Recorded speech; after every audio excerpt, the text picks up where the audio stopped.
the problem. Going inside the courtroom. Did you stay at his house? He's totally lying. And he's lying too? Yeah, he's lying too. No, wait. I got proof. Okay, how do you have proof? I got, first of all, just to show a history of that he doesn't pay for jobs being done, I got an affidavit from same court, same small claims, that from another mutual friend that ripped up the rug and he refused to pay him.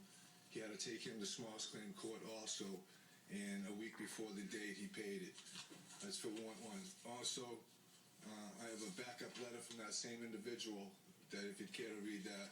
I do.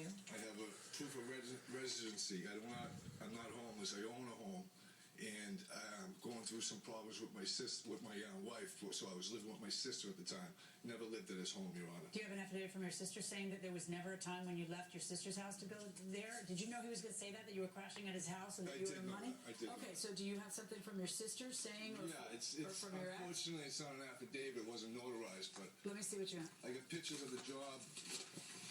Let me see the pictures.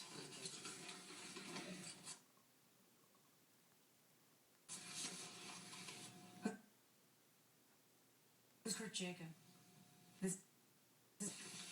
Let me see the pictures. Who's Kurt Jacob? This is the fellow who's filed a letter against you in the small claims case. What's that about? He says that you tried to stiff him on a rug installation or removal or something. Talk to me about that. I didn't stiff him at all, and he had to sue you to get paid. I paid him because he had taken a memory card out of the computer and out of my camera, and we were doing work on it. He was doing some work in my house, and he was paid. And in order to get the memory card back, I just paid him $100 in order to get it. Actually, I didn't pay him. I had Eric pay him because I didn't want to deal with him because he was under the influence when this whole thing was going on. Okay. Let me suggest to you that if you do work, Mr. Flynn, are you working otherwise or no? Right now, no, You're wrong. I'm sorry. Where are you staying? So my sisters. Still at your sister's? Did you borrow money from him?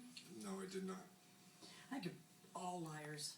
So distasteful for me because I don't think there's one person in here who's telling me the truth. Not one.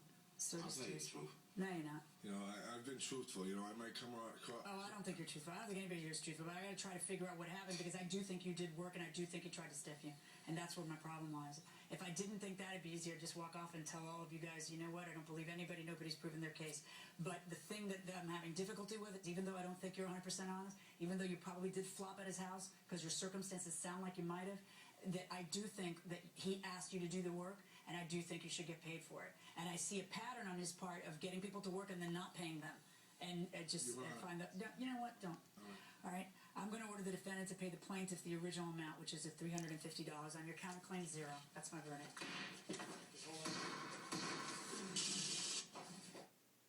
So here comes the defendant on the line.